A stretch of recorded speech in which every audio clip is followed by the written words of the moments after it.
Quando a Keila vai a São Paulo, eu tenho um privilégio de apresentá-la na minha igreja.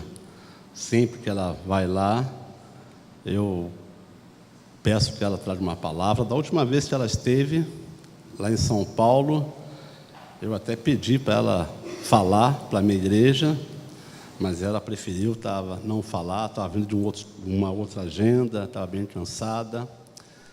E é mais ou menos assim, eu apresento a Keila me apresenta. Eu considero um privilégio retornar aqui e agradeço a Deus essa oportunidade, agradeço a Keila, toda a equipe do Lidere Crianças, por também escolher meu nome para ser um dos preletores desta conferência, a Igreja Batista Itacuruçá, igreja que eu tive a alegria, o privilégio de congregar nos meus últimos anos no Rio de Janeiro.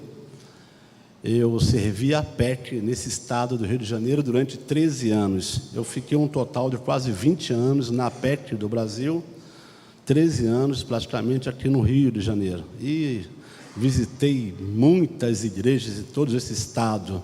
Eram muitas turmas, tivemos congressos aqui.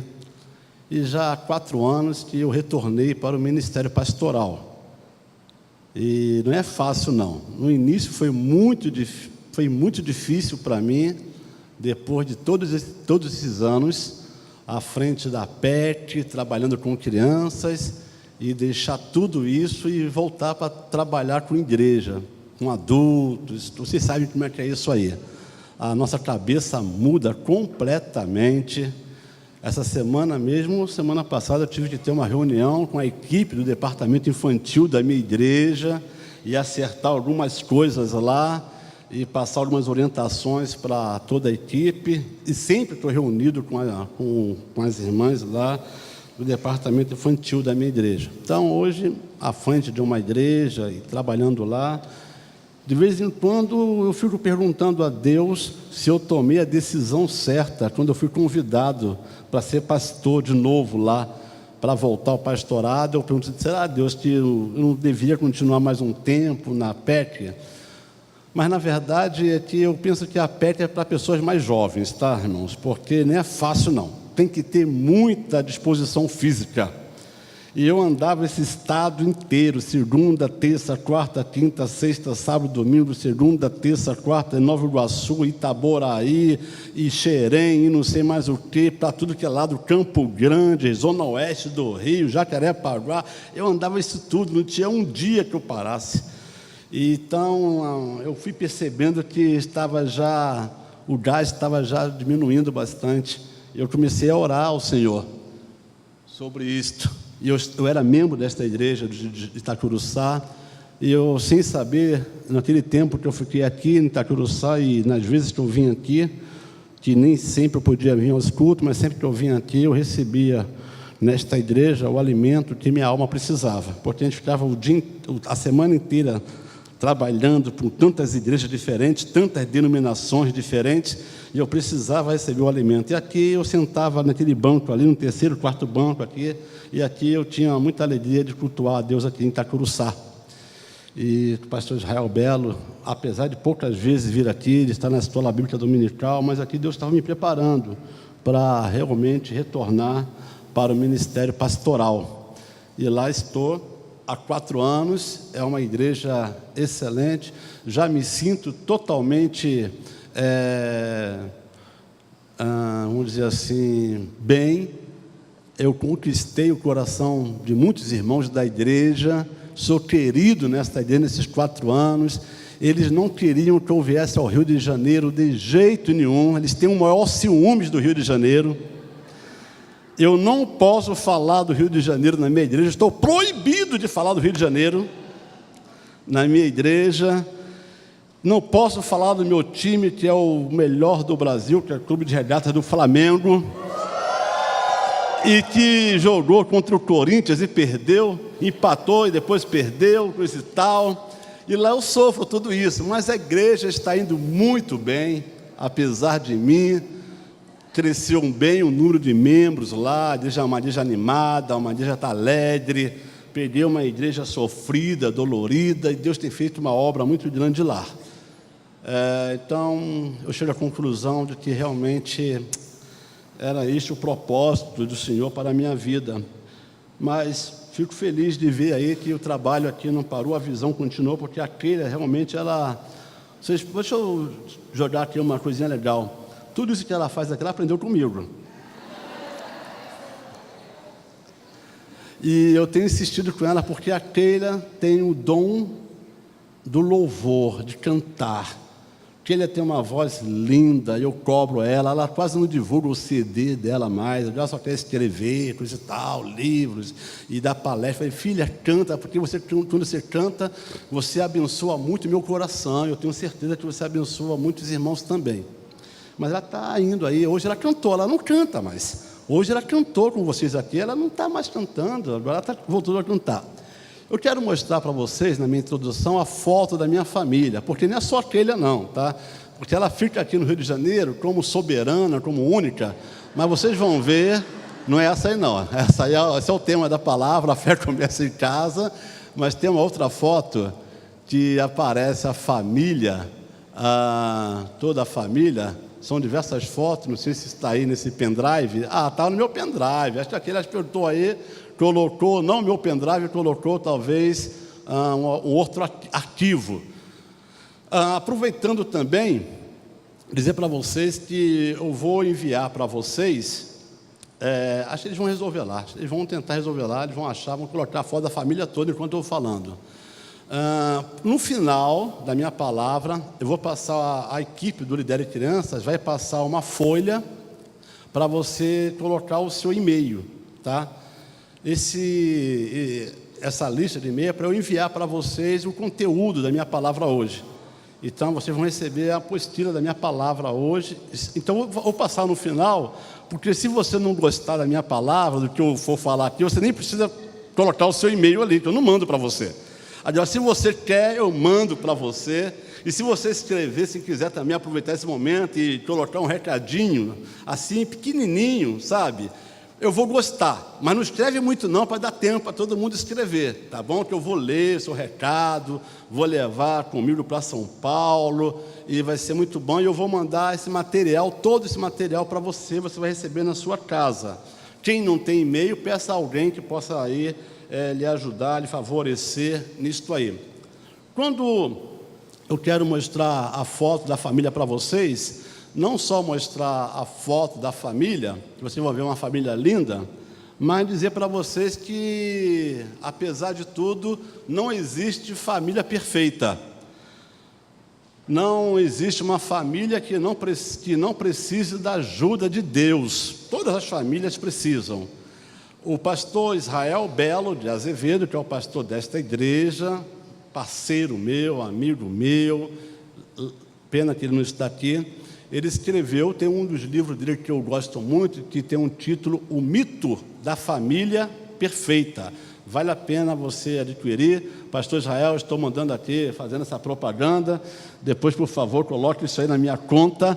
O nome do livro é O Mito da Família Perfeita. Israel Belo de Azevedo, tá bom? Então, vale a pena você adquirir este livro lá, talvez no próprio site da igreja, aqui, itacoruca.org, né, .br, parece que é isso, você encontra informações sobre este livro e outras matérias também do pastor Israel.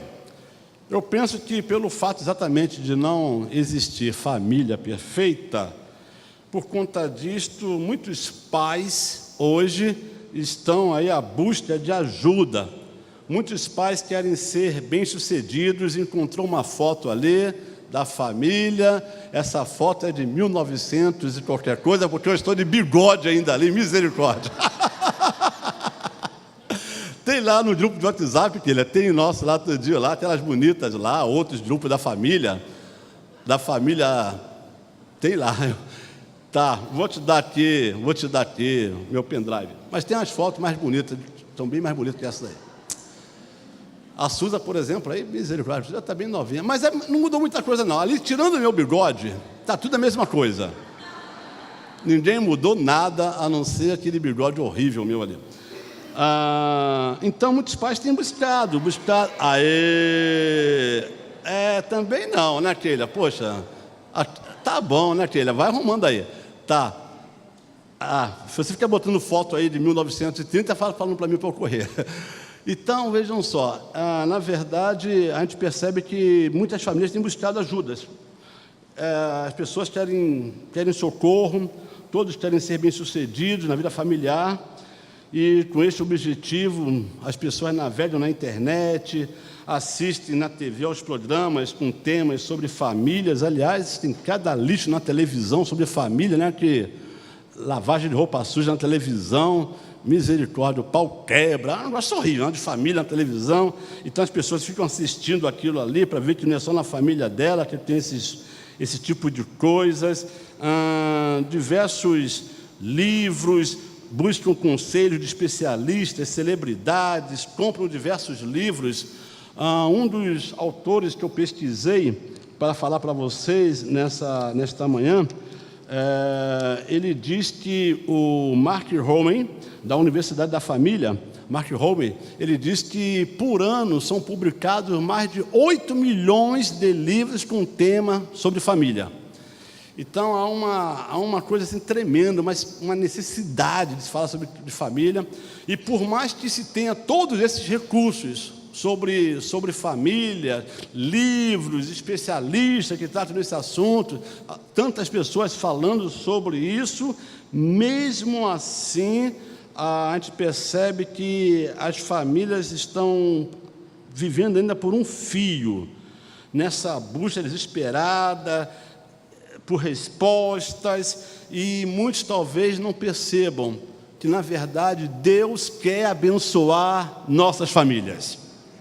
Deus quer, esse é o princípio fundamental, Deus quer que nossas famílias sejam abençoadas. Ele deseja que nossas famílias não apenas sobrevivam, mas que nossas famílias possam prosperar, que nossas famílias sejam realmente abençoadas por eles. Deus quer que você, Deus quer que seus filhos, Deus quer que seus netos, que você vai ter netos também, que suas gerações futuras todos tenham uma longa vida, e que todos sejam, tanto você, seus filhos, seus netos, todos sejam abençoados por Ele. Esse é o propósito de Deus para nossas famílias. Então, o texto de Deuteronômio, capítulo 6, verso de 1 a 2, é uma das expressões de Moisés, aparece aí no nosso multimídia, e diz assim, Deuteronômio 6, de 1 a 2, apenas para uma leitura rápida aqui.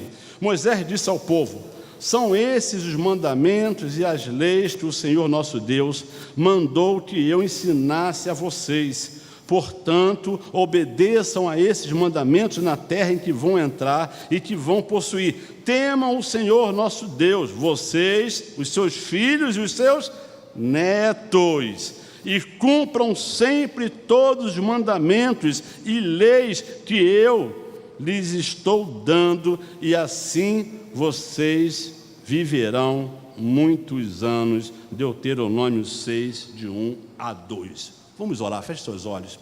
Nosso Deus, nosso Pai, que tema desafiador este que vamos falar, este assunto, esta reflexão. A fé começa em casa.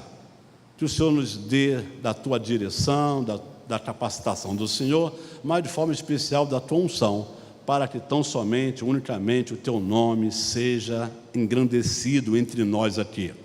Obrigado, porque estamos desfrutando já da Tua presença, e diante do Senhor, e em nome do Senhor Jesus, nós rogamos as Tuas bênçãos sobre nós, sobre cada lar aqui representado, nossas famílias, nos abençoa. Olha para nós no Teu olhar de misericórdia e cuida de nós, dos nossos corações, das nossas emoções, dos nossos sentimentos. Colocamos tudo isso diante do Teu altar.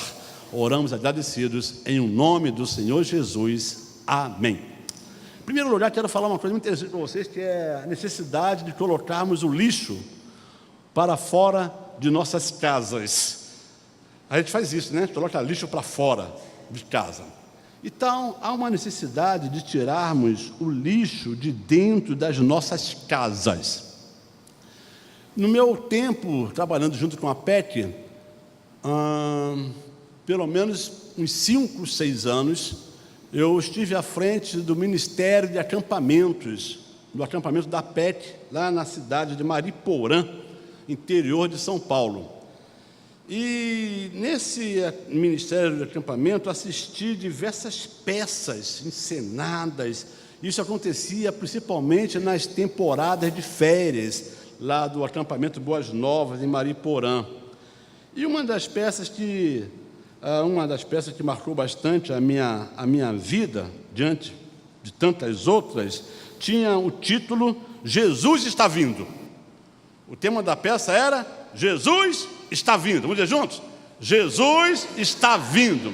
Aí aparece o cenário de uma família, numa casa, numa sala, coisa e tal, e o telefone toca. Alguém vai lá atender o telefone. Alguém vai atender o telefone e a pessoa lá do outro lado diz que é o Senhor Jesus. E diz que vai visitar aquela família, dentro de poucos minutos chegaria naquela casa. Aí fala, isso é trote. É legal assim, né? Isso é trote, tem nada. Aí, não, deixa eu pegar. Pois não, quem é? É o Senhor Jesus. O Senhor Jesus, sim. E daqui a pouco eu vou estar visitando essa família. Mas é o Senhor Jesus mesmo? Eu sou o Senhor Jesus, o perfeito Filho de Deus. Não, é trote. Aí outra pessoa vai lá, quem está falando? É o Senhor Jesus. Ih, gente, é o Senhor Jesus mesmo. Ele vinha aqui em casa. Aí então começa aquela movimentação. A família então percebe que precisa se preparar para receber a visita do Senhor Jesus, e assim apressadamente os membros da família começam a fazer uma limpeza na casa toda. Vocês já viram como é que fica as nossas casas no dia de folga, quando só fica, não sei se é só lá em casa, tem travesseiro na sala, e tem tênis no meio da sala. Só não está ouvindo isso não. A sua casa não tem isso não, é só na minha casa só. Gente, tem garrafa de água na sala, tem não sei o quê, tem toalha largada. E quando o neto vai na nossa casa, então, misericórdia, que tem carrinho pelo chão, tudo bagunçado. Na sua casa não acontece isso, é só na minha, eu acho. Na sua também acontece, né? Dia de folga, tudo bagunçado, tem um cobertor, tem todo mundo lá de qualquer jeito, né? E diz então que quando eles entenderam que realmente era o Senhor Jesus, eles começam a limpar tudo. O pai começa a trocar as imagens da parede por versículos bíblicos. A mãe começa a esconder as revistas de cosméticos, Avon, Natura, Jequiti, porque estava tudo ali na sala, sabe, revista de fofoca. Esconde também que o Senhor Jesus não pode ver isso, e vai, tira toda aquela sujeira. É interessante, mas que essas coisas somem de repente. As mulheres, elas têm um negócio assim de sumir com tudo. Toda bagunça some assim, num estalinho de dedo, abre para lá e não sei mais o que, abre gaveta, enfia tudo para lá e não sei mais o que, e vai para lá. Aí então já providenciam, colocam versículos na parede, aí colocam pão diário em cima da mesa, de devocional, colocam a revista Manancial, Ultimato, missões nacionais, missões mundiais, tudo bonitinho, bem no meio da mesa, uma linda Bíblia. A casa está perfeita ali, mas estão preocupados ainda para ver se tem alguma coisa fora do lugar. E a cena é muito legal, porque daí 3 pessoas batem a porta. E essas 3 pessoas, então, em situações diferentes, batem a porta e começam a pedir ajuda. Um diz que, na verdade, ele precisava de um alimento qualquer para ajudar para um abrigo de idosos, está fazendo campanha para levar comida para um abrigo de idosos gratuito. O outro diz que, chega um segundo, diz que sofreu um acidente de carro e precisava usar o telefone para pedir um socorro. Outro vai dizendo lá que, na verdade, ele estava precisando de uma ajuda porque estava sem roupa, coisa e tal. E nessa encenação, a família despede todo mundo, vai lá, nós estamos ocupados agora, não podemos atender vocês não. E vai por aí fora. Nessa cena que eles apresentaram lá, no acampamento, na verdade eles queriam apenas fazer uma introdução para uma reflexão do texto de Mateus, capítulo 25, de 41 a 45, quando o Senhor Jesus fala, então, que então lhe dirá aos que estiverem à sua esquerda: malditos, aparte-se de mim para o fogo eterno, preparado para o diabo e seus anjos, porque eu tive fome e vocês não me deram de comer, tive sede e nada me deram para beber, fui estrangeiro e vocês não me acolheram, necessitei de roupas e não me vestiram, estive preso e enfermo e vocês não me visitaram. A ideia era essa, de falar sobre a necessidade de atender as pessoas, de ser bom com as pessoas, coisa e tal. Mas eu achei interessante foi aquela iniciativa de arrumar a casa, de colocar o lixo para fora da casa, de arrumar tudo, de esconder tudo e limpar tudo. Isso então me veio a ideia então de pensar sobre isso. Nós precisamos verdadeiramente colocar o lixo para fora de casa sempre, limpar a nossa casa. E pensando depois sobre que eu tirei o lixo, ou ainda nesse processo de tirar o lixo, me veio à mente aquela parábola das dracmas perdidas, que eu também acho muito interessante, dracmas perdidas em casa. E essa parábola, então, da dracma perdida, ela é apresentada no Evangelho de Lucas, capítulo 15, de 8 a 10, e que nos diz assim, lá: ou qual é a mulher que, tendo 10 dracmas, se perder uma, não acende a candeia, varre a casa e a procura diligentemente até encontrá-la? Uma pergunta. E tendo-a achado, reúne as amigas e vizinhas, dizendo: alegrai-vos comigo, porque achei a dracma que eu tinha perdido. Eu vos afirmo que, de igual modo, há júbilo diante dos anjos de Deus por um pecador que se arrepende. Quando eu li essa parábola da dracma perdida, é lógico que eu considerei que este texto não trata diretamente sobre família ou sobre a fé que começa em casa. Contudo, o Senhor Jesus, ao contar esta parábola da dracma perdida, também nos dá a informação de que alguém estava procurando algo muito importante. Aqui no texto lido, Jesus fala dessa parábola procurando despertar os religiosos de sua época, que estavam perdidos dentro de suas igrejas. E estes religiosos acusavam o Senhor Jesus de se aproximar de publicanos e pecadores. Então o Senhor enfatiza esta sua missão de buscar e salvar o que se havia perdido. E ele conta também a parábola ali do filho pródigo. Nesse mesmo capítulo de Lucas 15, ele conta também a parábola das 100 ovelhas, que uma se perdeu, enfatizando a busca de um perdido. Mas quando a gente pensa nesta parábola também, ele nos traz a realidade de muitos lares, muitas casas, onde os valores e os princípios da palavra de Deus estão se perdendo.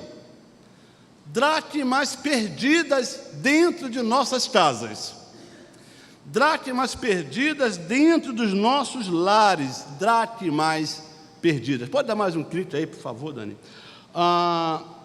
Pensando sobre as dracmas perdidas, vamos ver então como esta parábola tem a ver com a fé que começa em casa. Dracma era o dinheiro usado na época. Então a parábola nos ensina que a mulher perde algo de valor. Aquela mulher perdeu algo de valor. Sugere ainda uma pergunta: quais são os valores que estamos perdendo dentro dos nossos lares? Quais são os valores que estamos perdendo dentro de nossas casas? A lista é muito grande, precisaria ficar aqui falando de muita coisa, mas vou considerar apenas alguns desses valores. Em primeiro lugar, perdeu ou sumiu dentro de nossas casas a dracma do respeito, e sumiu a dracma do respeito entre pais e filhos. A dracma do respeito sumiu dentro de nossas casas. Respeitar é considerar o valor do outro. Respeitar é tratar as pessoas com dignidade. Respeitar é dar importância a elas. Respeitar é participar dos sonhos uns dos outros. Infelizmente, muitos pais e filhos não sabem mais o que é respeito. Muitos pais e filhos precisam ler e meditar nesse texto de Colossenses 3, versículo 20 e 21. Vamos ler juntos? Filhos, em tudo obedecei a vossos pais, pois fazê-lo é grato diante do Senhor. Pais, não irriteis os vossos filhos, para que não fiquem desanimados. A dracma do respeito sumiu entre pais e filhos, e coisas absurdas estão acontecendo neste relacionamento entre pai e filhos. Esses dias agora, nessa semana, eu vi, aliás, minha esposa foi que viu a Solange, uma cena de desrespeito de um molequinho, garoto pequenininho. A mãe estava vindo lá em Niterói, em Caraí, pegou o meninozinho na escola. Ele devia ter no máximo uns 6 anos de idade, e o menino estava chamando a mãe, se ele é de atrevida, não sei mais o que, no meio da rua. Sua atrevida, não sei o que. Eu falei, gente, como é que pode um negócio desse, né? E de vez em quando a gente vê filhos sem nenhum respeito para com o pai, nem com a mãe. Por outro lado também, pais que não têm respeito para com seus filhos. Sumiu a dracma do respeito entre pais e filhos. Em muitos lares sumiu esta dracma. Eu espero em Deus que na sua casa não tenha sumido essa dracma do respeito, que lá você como mãe, o pai, o marido também tem mantido respeito com os seus filhos e com os seus netos também. E no momento que nós estamos vivendo, tem sido difícil isso aí, porque não é o que eles têm aprendido fora dos lares, nas escolas. Eles aprendem que tem que respeitar, tem que responder. No meu tempo, se eu fizesse isso, eu levaria uma tapa na minha lata, que nunca mais eu ia fazer nada disso. A coisa ia ser diferente, né? Mas hoje não pode mais. Então essa dracma do respeito tem sumido. Sumiu também a dracma do respeito entre maridos e mulheres. Maridos e mulheres também precisam encontrar esta dracma do respeito mútuo. Quanta gente egoísta nos lares, pessoas que só pensam em si mesmas, nos seus interesses, procurando a qualquer preço sobrepor-se e esmagar os demais membros da sua própria família. Está faltando respeito entre muitos casais. Sumiu a dracma do respeito também. Pode clicar, Dani, por favor, ver se está aí. Entre maridos e mulheres. Gente que mente dentro de casa, gente que trai dentro de casa, que trai também a confiança, gente que usa os outros, brigas terríveis dentro da própria casa, manipulações dentro de casa. Meus irmãos, eu como pastor, e eu gosto de fazer esse trabalho de visitação na minha igreja, eu tenho trabalhado muito com casais em conflitos.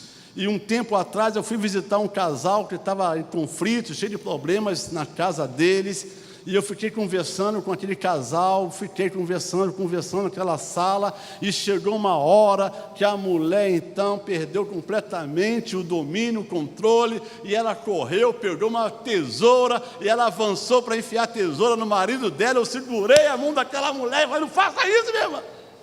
Pastor, esse homem é um miserável. Ele é um mentiroso. Aquela choradeira, eu ali naquele meio. Irmãos, tem acontecido coisas terríveis em nossos lares. Há uns 2 domingos atrás, na minha igreja, eu tenho um momento, antes de começar o culto, um momento de intercessão, quando a gente ora, para que Deus prepare nossos corações. Infelizmente, em nossas igrejas, muitas das nossas igrejas, o povo vai chegando, vai sentando, o povo já não ora mais, já começa a brincar, conversar, a fofocar dentro da igreja. E lá na minha igreja, então, eu resolvi colocar uma disciplina em relação a isto. Então, quando você chega, tem um momento que você tem que estar orando, parar para orar.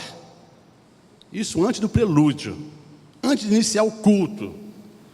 E eu lembro que eu fui fazer uma oração e eu pedi a Deus que estivesse abençoando a muitos irmãos ali que talvez tenham vindo para a igreja com o coração magoado, com saúde de casa, depois de uma briga, vir para a igreja e ainda estar ali, naquele momento, aquele sentimento daquela briga que teve em casa, ou até mesmo na viagem de casa até a igreja, dentro do carro, teve um bate-boca, marido com mulher, e chega lá na igreja, oi, paz do Senhor, amém, graças a Deus, graças a Deus nada, está tudo errado. Está tudo errado na tua vida. Ô irmão, está tudo errado. Realmente está tudo desmoronando, você está com raiva.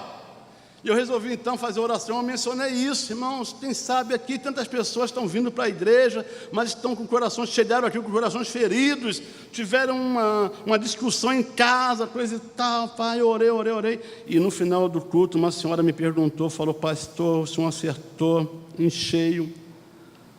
O senhor não quer imaginar a briga que eu tive com meu marido em casa. E, pastor, foi tão feia a briga porque ele resolveu não vir para a igreja, eu vim sozinha.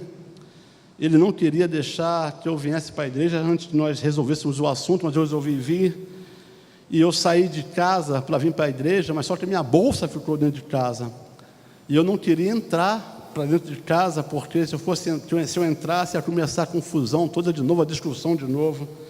E eu fiquei na chuva, esperando acalmar, e eu percebi que não acalmava. E eu vim para a igreja assim conforme estou. E o Senhor orou, pedindo que Deus confortasse o meu coração, e Deus confortou. Irmãos, tantos conflitos, vocês não querem imaginar. Tantas brigas dentro de casa, tantos problemas. E chega aqui na igreja, parece que está tudo bem, está uma maravilha. Não está bem nada. Tem coisas que precisam ser consertadas, isso vai juntando, vai acumulando, conflito dentro de casa, a falta de respeito, terrível. E aquele casal, na verdade, tanto ele quanto ela, me perdoem a expressão, me perdoe, eu tenho que dizer, para mim são 2 porcos imundos, porque ele acusava muito a mulher de muitas coisas, e eu descobri que ele era tão porco como ela era uma porca, ele também era um porco também, e os 2 se separaram e cada um seguiram seus destinos, mas estavam lá na igreja. E eu tenho pena desse casal, que Deus tenha misericórdia, tanto de um quanto de outro, que eles possam acertar a vida deles, em primeiro lugar, com Deus Todo-Poderoso, que eles entendam que eles devem obedecer, que eles devem seguir a direção do Espírito Santo de Deus na vida deles, porque enquanto não fizerem isso, eles não vão se acertar. Mas é uma coisa horrível, irmãos, tantas coisas horríveis. Mas sumiu também a dracma do carinho. A dracma do carinho, o carinho é uma outra manifestação do amor verdadeiro, assim como o respeito também é. E esta dracma do carinho sumiu de dentro de muitos dos nossos lares. Falta o carinho entre o pai e o filho, da filha e o pai. É uma tristeza isso, viu? Essa falta de carinho, pais e filhos que quase não andam juntos, que dificilmente conseguem dialogar de forma agradável. Falta carinho. Sobretudo também falta não só o carinho entre pais e filhos, mas também falta o carinho dos cônjuges, que dificilmente trocam elogios, que não priorizam mais um ao outro, que não demonstram mais nenhum prazer quando estão juntos. Isso bem diferente do tempo de namoro. Oh, quanto tempo eu ficava com a minha namorada, viu? Não tinha hora, dava meia-noite, eu não queria ir embora, estava lá com a minha namorada no portão, às vezes com chuva, estava lá em Vigário Geral, misericórdia. Namorando, tempo de noivado, tanto tempo ali. E esse tempo vai passando, a gente já não tem mais esse prazer, né? Agora a gente está recuperando novamente, agora depois para chegar a uma certa idade, você parece que quer voltar a recuperar, não existe mais esse carinho. Também, diz o apóstolo Pedro, em 1 Pedro, capítulo 3, versículo 7, também você, marido, na vida em comum com a esposa, reconheça que a mulher é o sexo mais fraco e que por isso deve ser tratada com respeito, porque a esposa também vai receber junto com você o dom da vida que é dado por Deus. Haja assim para que nada atrapalhe as orações de vocês. E as mulheres, 1 Pedro capítulo 3, versículo 1, mulheres, sede vós igualmente submissas a vossos próprios maridos, para que se alguns deles ainda não obedecem à palavra, sejam ganhos sem palavra alguma, por meio do procedimento de suas esposas. E depois de falar sobre os deveres dos cônjuges, do marido, da mulher, coisa e tal, Pedro continua nesse mesmo assunto sobre a família, dizendo, finalmente, sede todos de igual ânimo, compadecidos, fraternalmente amigos, misericordiosos, humildes, não pagando mal por mal ou injúria por injúria, antes pelo contrário, bendizendo, pois para isto mesmo fostes chamados. 1 Pedro 3, versículo 8. Essa dracma do carinho faz muita falta na nossa família. Das 3 filhas, eu posso falar porque as 2 não estão aqui, só está a Keila. Então, a das 3 filhas, a que parece que tem mais carinho por mim é a Keila.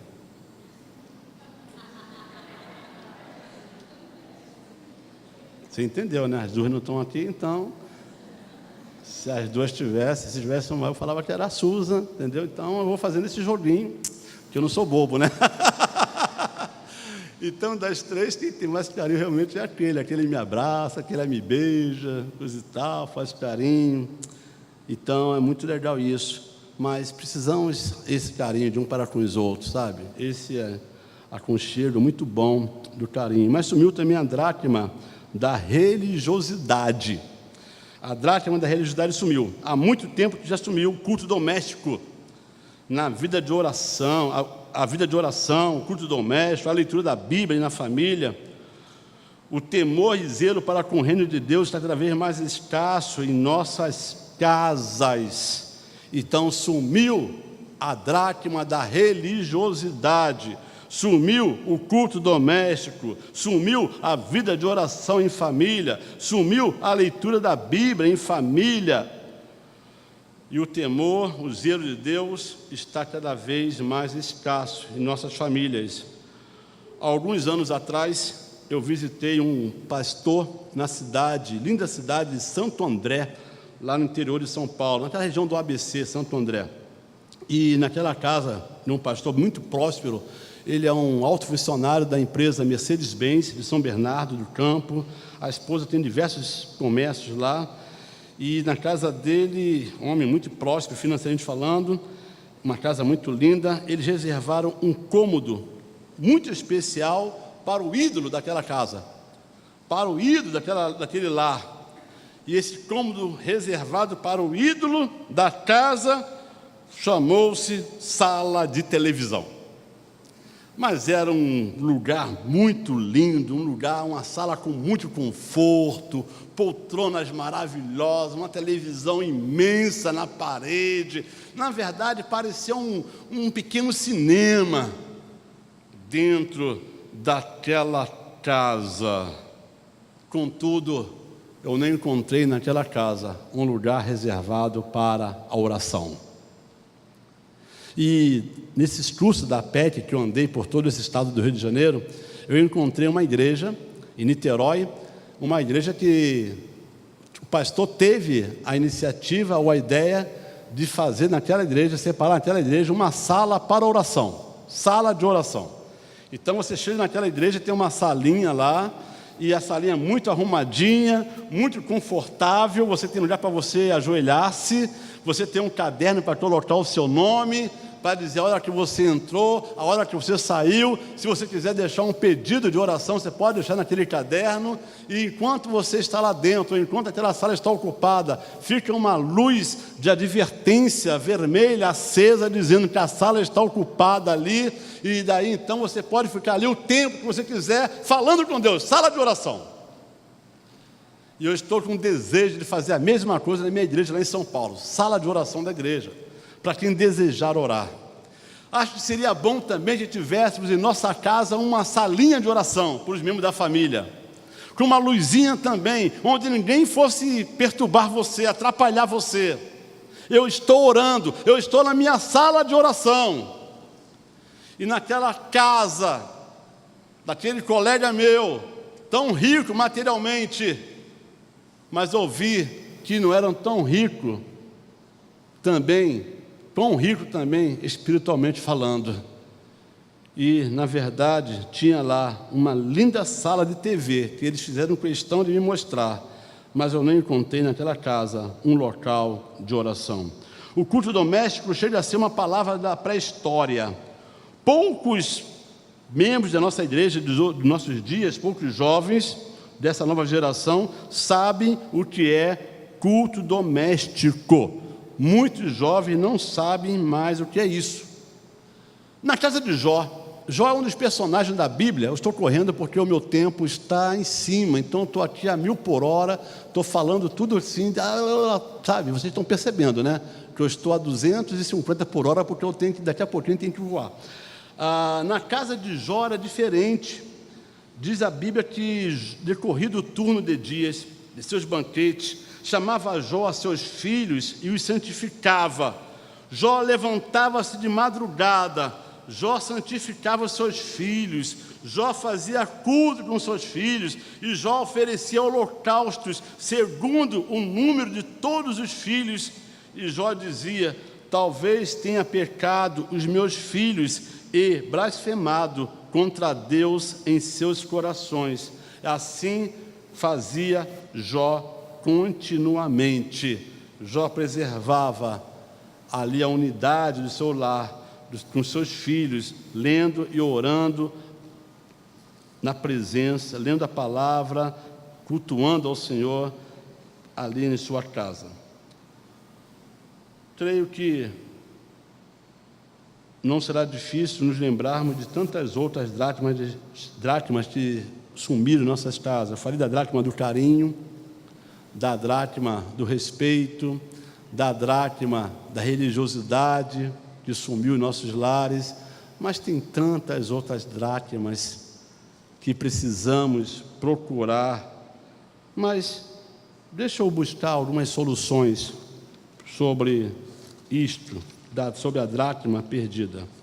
Em primeiro lugar, precisamos reencontrar aquilo que perdemos. Precisamos reencontrar as dracmas perdidas. E o primeiro segredo para reencontrar, aí já é a solução, a dracma perdida, aparece em Lucas 15, versículo 9, que diz assim: aquela mulher, após encontrar a dracma, ela falou assim: alegrem-se comigo, porque achei a dracma que eu tinha perdido. E o segredo para encontrar a dracma perdida, olha só como é que esse texto é interessante. Eu me pensei nesse texto de uma forma evangelístico, um texto próprio para falar do pecador perdido, que precisava ser encontrado.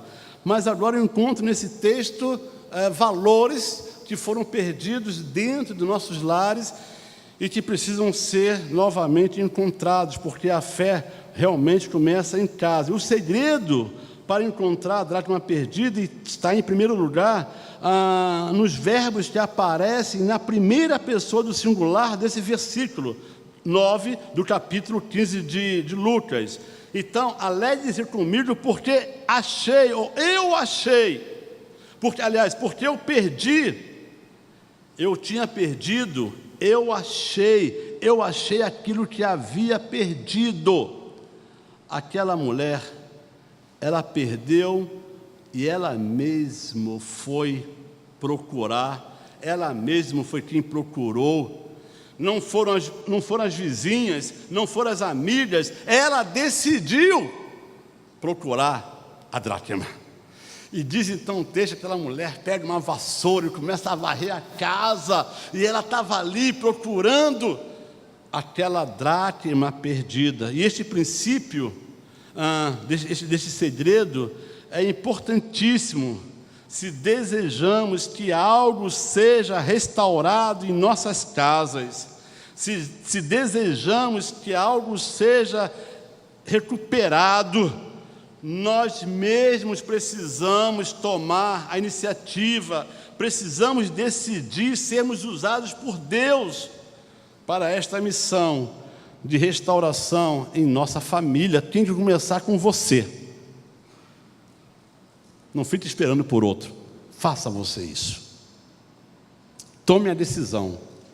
Eu percebi que na minha casa está faltando respeito entre nós, eu preciso buscar esta dracma do respeito. Eu percebi que na minha casa está faltando comunhão com Deus, nós estamos dando valores a outras coisas que não glorificam o nome do Senhor. Eu vou buscar a dracma da comunhão com Deus, eu vou ler a Bíblia, eu vou dar testemunho para as pessoas da minha casa. Eu sei que na minha casa não tem tido oração, mas eu vou orar. Comece com você. Tem o que eu te amo. E eu procurei e eu achei essa dracma para a glória de Deus. Isso é interessante. Essa mulher da dracma, então, ela nos mostra ainda um segundo segredo, que é o de valorizar os pequenos detalhes.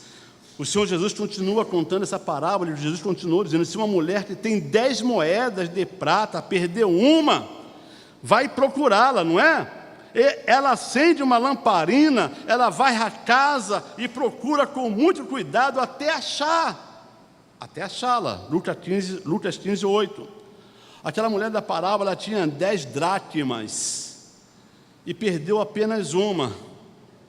Ela tinha ainda 9 dracmas, mas ela não se contentou e, mesmo perdendo apenas uma, ela vai procurar aquela que perdeu.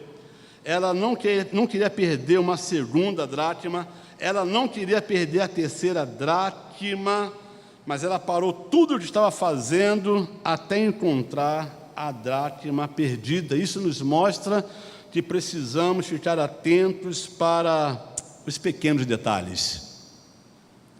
E agora eu vou falar um pouquinho mais light. Alguns exemplos sobre os pequenos detalhes. O simples fato de não usar um desodorante. Tanto homem como mulher. O simples fato, um pequeno detalhe, de não fazer a sua higiene bucal. De não escovar os seus dentes. Talvez você esteja precisando passar um bom fio dental, fazer uma faxina. Simples detalhes, tanto para o homem quanto para as mulheres.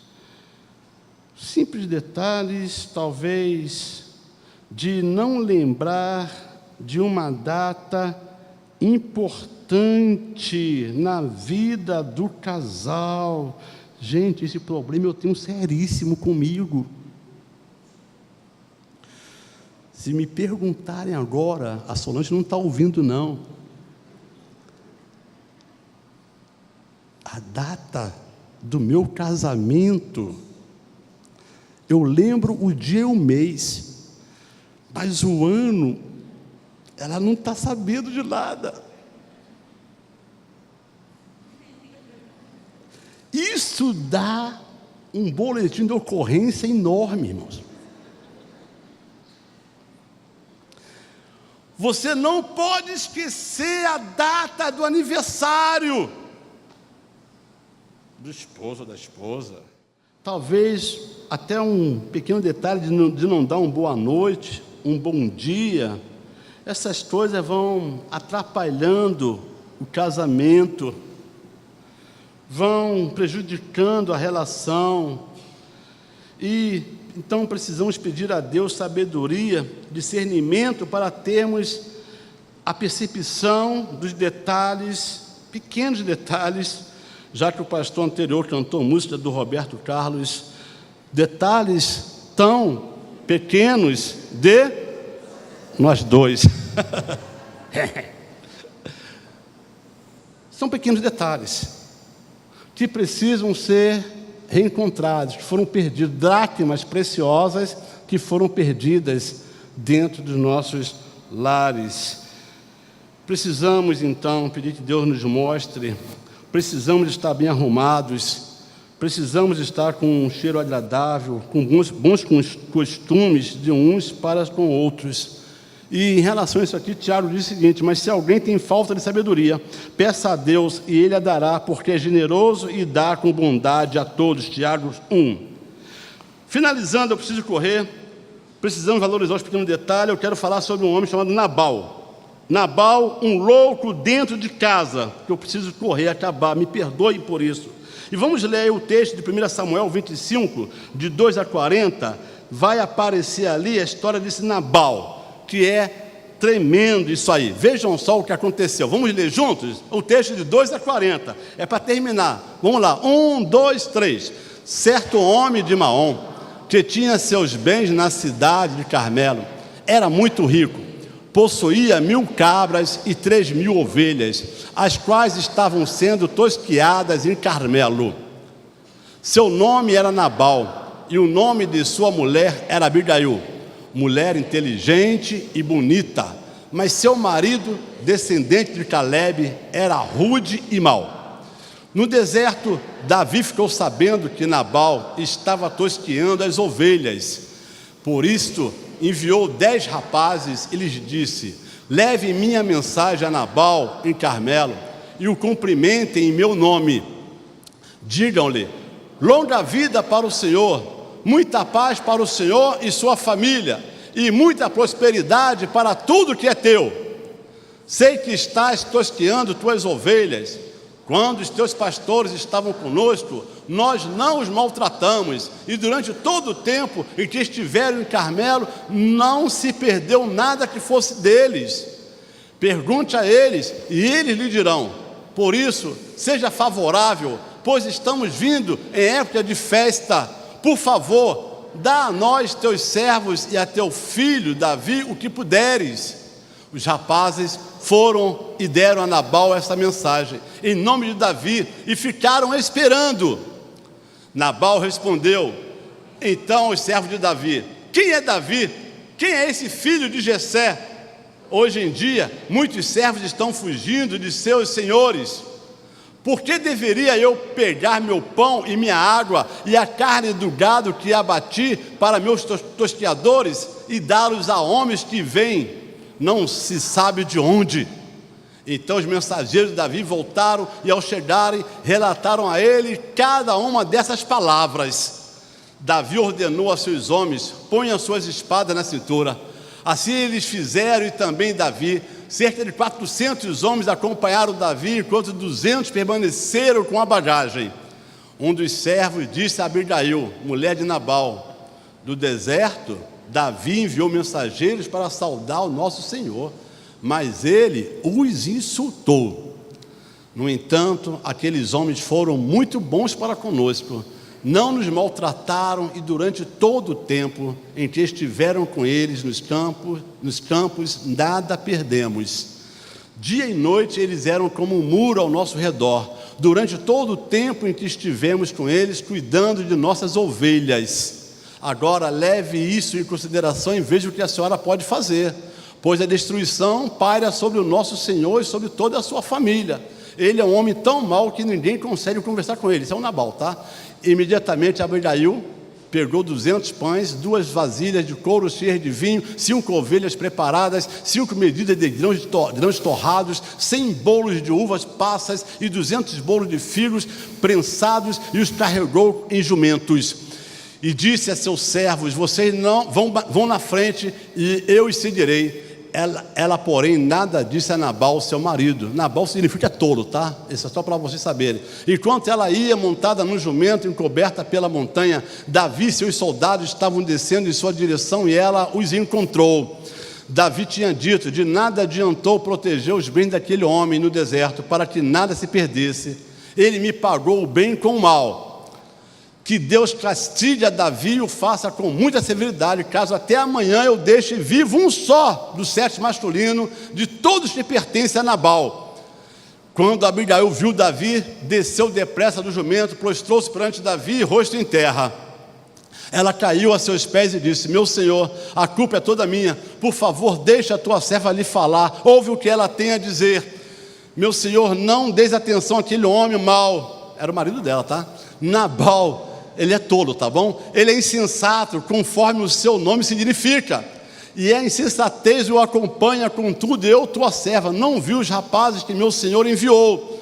Agora, meu senhor, juro pelo nome do Senhor e por tua vida, que foi o Senhor que o impediu de derramar sangue e de vingar-se com tuas próprias mãos, que teus inimigos e todos que pretendem fazer-te mal sejam castigados como Nabal. E diz mais ainda: e que este presente que esta tua serva trouxe ao meu senhor seja dado aos homens que o seguem. E diz mais: esqueça, eu te suplico a ofensa de tua serva, pois o Senhor certamente fará um reino duradouro para ti, que travas os combates do Senhor, e em toda a tua vida nenhuma culpa se acha em ti. Disse mais: mesmo que alguém te persiga para tirar-te a vida do meu Senhor estará firmemente segura, como a dos que são protegidos pelo Senhor teu Deus. Mas a vida de teus inimigos será atirada para longe, como por uma tiradeira.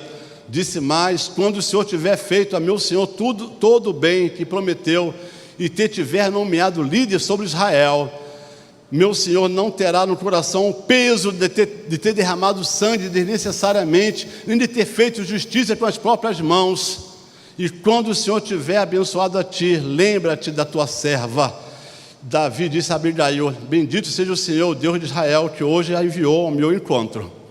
Seja você abençoada pelo seu bom senso e por evitar que eu hoje derrame sangue e me vingue com as minhas próprias mãos.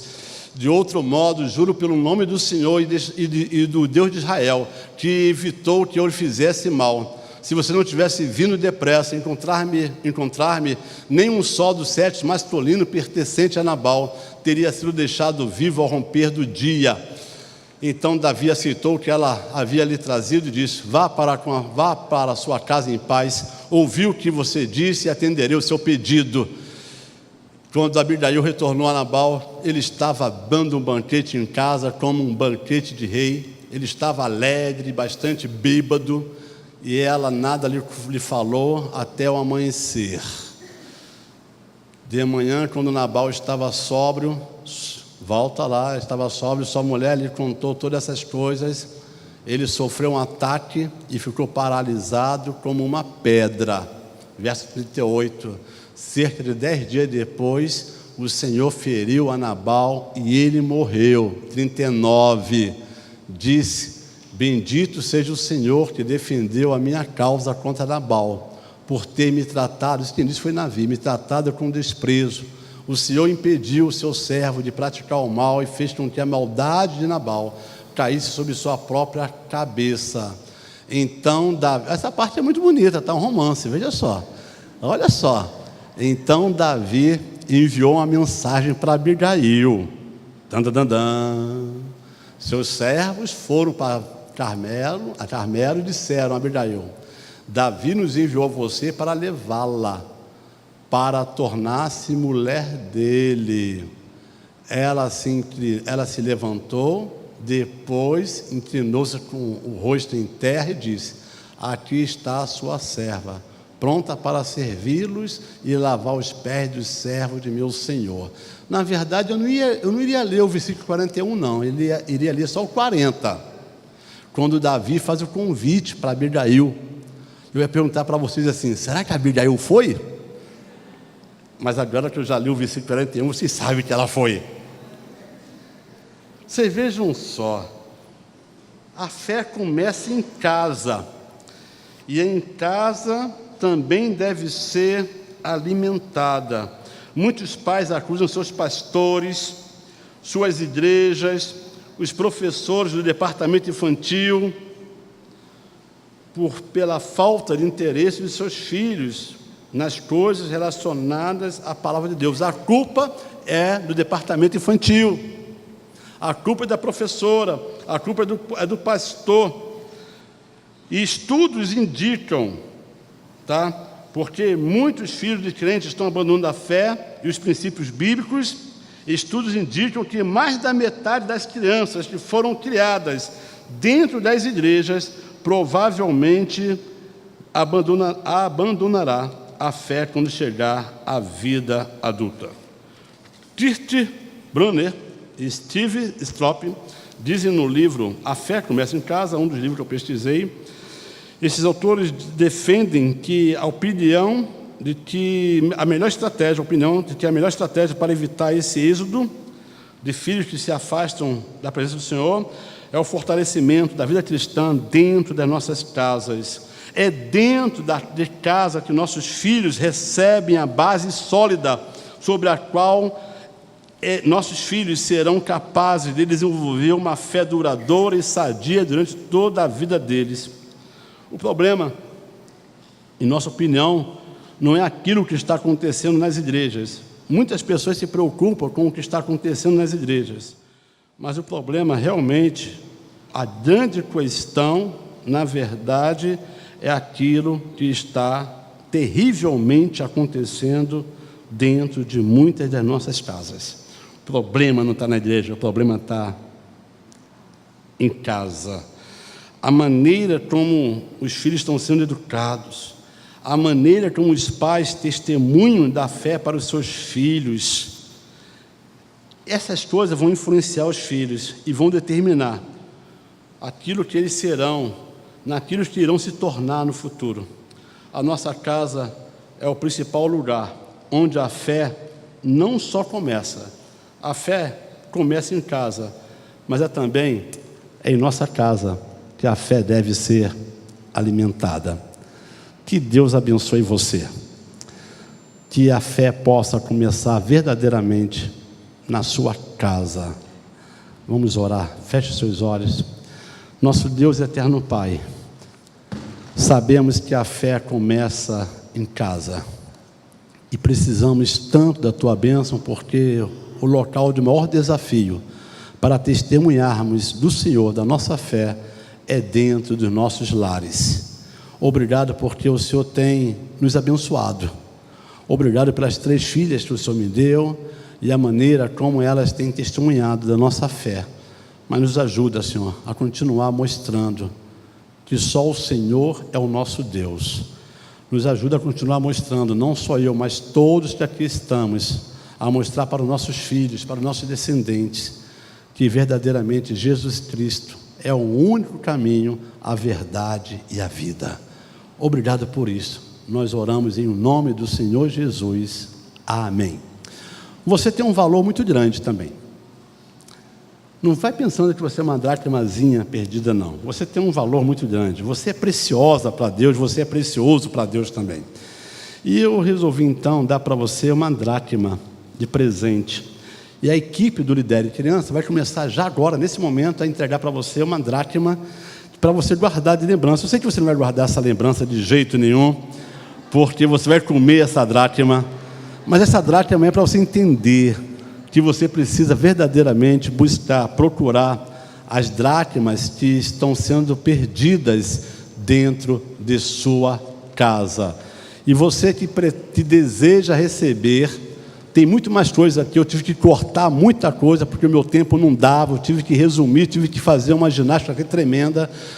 Mas você poderá receber todo o conteúdo sem corte, tá bom? De uma maneira melhor na sua casa. Basta você colocar o seu e-mail para a equipe do Lidere Crianças, que vai estar passando uma folhinha para vocês aí nesse momento. Obrigado. Deus abençoe.